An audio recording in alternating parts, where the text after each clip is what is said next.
Hello, everyone. Hope you're all doing well. Well, this is the fourth installment of the new series that I've started. I think we decided to call it The Change is Coming, something to that effect. So, today we are going to be, actually, tonight, we are going to be talking about a continuation of our discussions. The new chapter would be discussing thought and consciousness. We briefly discuss where thought comes from and its relationship with consciousness.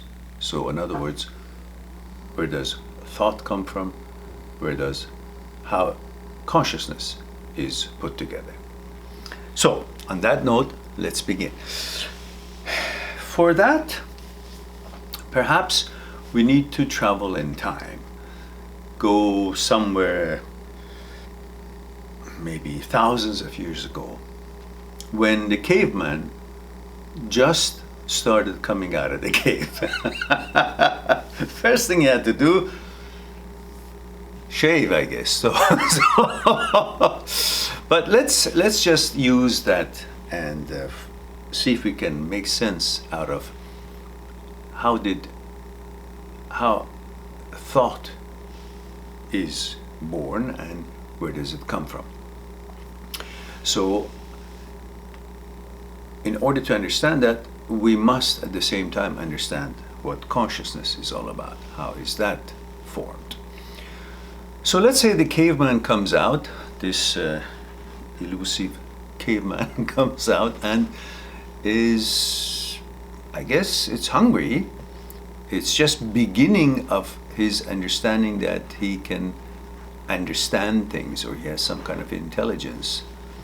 So he comes out and let's say it sees the apple, the famous apple. And he tries to climb up the tree in order to reach the apple, that he can see all those red shiny things. Doesn't know what it is, but it's inviting. So, and it's on a tree. I guess the instinct tells him maybe I should eat that. So anyhow, long story short, he tries to maybe go towards the apple tree, and perhaps he puts his foot in an angle on some rock, possibly, and loses his balance and falls. In that fall, he hurts his ankle or hurts his knee. So, an experience, an action of walking and stepping on that rock brings about an experience, and that experience of falling and hurting his knee brings about the knowledge that if I maybe place my foot on a wrong angle, and if it's on a slope, or if the grass is wet, or if it's muddy, or if it's a rock underneath, I would lose my balance and fall. And if my knee hits the ground or that rock, it hurts. So all of that is experience. From that experience, a certain knowledge is created for him and or her, cave girl. And so that knowledge is recorded, because we are a recording machine. We record 24/7. We record everything. So the action towards the apple tree with intention of eating the apple, picking the apple, the action brings about a certain experience, the falling and the pain and all that, and that information, the knowledge, is recorded in the memory. And then he goes on, let's say, and climbs up the tree and then slips down, and then his maybe hands get bruised. So the action of going up or slipping down, experience of this happening of slipping down, then the result of the abrasion or the bruise, another knowledge, and that's also recorded. eventually finally picking out the apples, becoming a very expensive experience, and bite into it. And then the rest of it, the taste and all that, so forth. So again, the action of biting into it, the experience of it, the eating of it, and all that. So from action, experience, from experience, and knowledge is recorded. And all these recordings of different kinds, instinctive things that a human being in those days, thousands and thousands of years ago, the beginning of civilization of that, or understanding or advancement of that human being, all these accumulation of these experiences recorded, which they're all coming at the beginning from its instincts of eating or doing whatever he has to do to survive, and all these different things, or perhaps tries to hunt an animal, and the actions and the things that happens gives him experience. The experiences brings about knowledge. The knowledge is recorded in the memory. All these recordings creates a field of the known. Field of the known. That field of the known, the memory, is called the field of the known, is the consciousness. And as it accumulates information, from all these information that is accumulated in the consciousness, in the memory, a thought is born. A thought of doing something. For example, from those experiences, something triggers that he wants to do something else because of that experience. So from all these experiences recorded in the memory, a thought is born. From that thought, a new action, a new idea gives him a new idea to do something. For that doing something, a new action is necessary. So a new action is created. From that action, experience. Experience, knowledge. From that knowledge, again, it's recorded in the memory.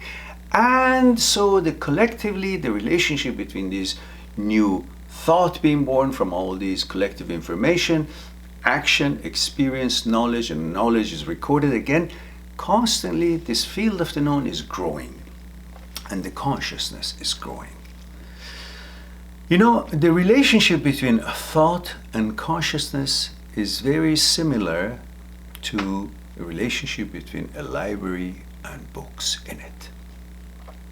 Imagine your main city library. It's a big library, thousands and thousands of books in it. Some of these books you deposited in the library. You personally read the books or wrote the books, or you brought it into the library, bought them, or however it was yours. Personally, you deposited in the library. But many other books that are in the library, they are in the library, but you didn't personally bring them. But they are part of the library. Same thing with your consciousness. If we think about the consciousness as the main library of the city, so your consciousness, some of the stuff that is recorded in your memory is based on your own personal experiences. Something you thought of, something you that caused action, experience, knowledge, and then that knowledge is recorded in your consciousness. That's your personal experience. Something you invented, something you experienced, something you read personally, something you built personally. All that action, experience, knowledge, and based on your own personal experience, that knowledge was created and deposited, recorded in your memory. But many other information that you have in your consciousness, just like the main library, is not through your personal experiences. Maybe you heard it on the radio, maybe you saw a movie about it, maybe you heard it on the news, saw it on the news, watched the movie, perhaps watched the game, that sporting game, and something you attended a speech. All of that information has accumulated in your memory, but it wasn't your personal experiences. Just like some of the books were deposited personally by you in the main city library, or it was deposited by other people, but they all collectively became present and collected in the main library. So that library is the consciousness, some of the things personally you experienced, and some of the stuff you read, you saw saw others do, you saw others say, and so on and so forth. Read it in the books, school and all that. So, but all of that is the relationship between consciousness and the thought. And so the library is a consciousness, and each book is a thought. However, each book is a thought, but when you open the book, you open the thought, dissect the thought or explore the thought, there are many thoughts in the thought. Whether there are many thoughts in the thought or the thought by itself is just one,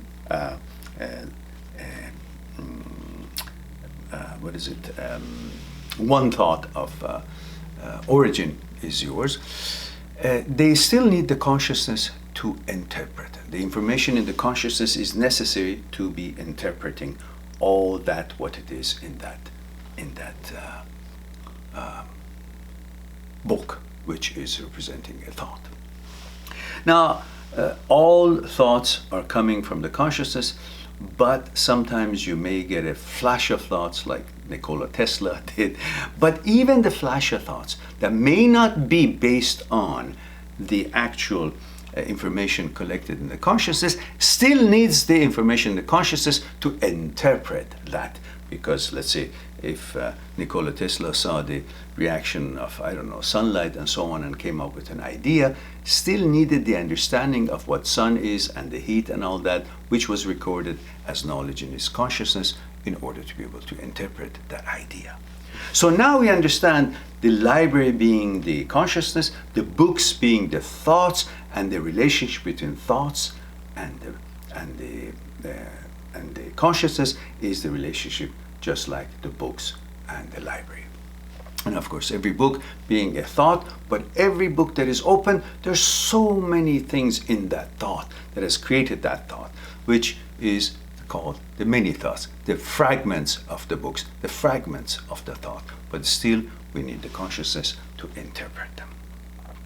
So now we pretty much understand where thought comes from, how consciousness is put together, and the relationship between the two. And perhaps this would be a good time to stop our installment, the fourth installment of The Change is Coming. And next time we're going to be talking about desire, perhaps, or perhaps I have a video on desire. Maybe we'll refer that and add that to the collective here instead of redoing it if the quality of the video is good. And then, of course, for discussion on fear, I have a seminar that I a few years back did at the local university. Perhaps that seminar could be the discussion that we have on thought. On fear. And then, of course, the discussion of thought and time is also embedded. It's included in that seminar, which we could perhaps use that video to add to our collection of this series. And then, of course, then lastly, we will talk about ego. We will touch on that. And these are all just summaries of what we have already discussed in other videos, but I thought we will create a new series for you, for your enjoyment and refreshing your memory. I hope this was something useful for you and something for you to ponder on. Until next time, I'll talk to you soon. Be good to yourself, to the others. Bye for now.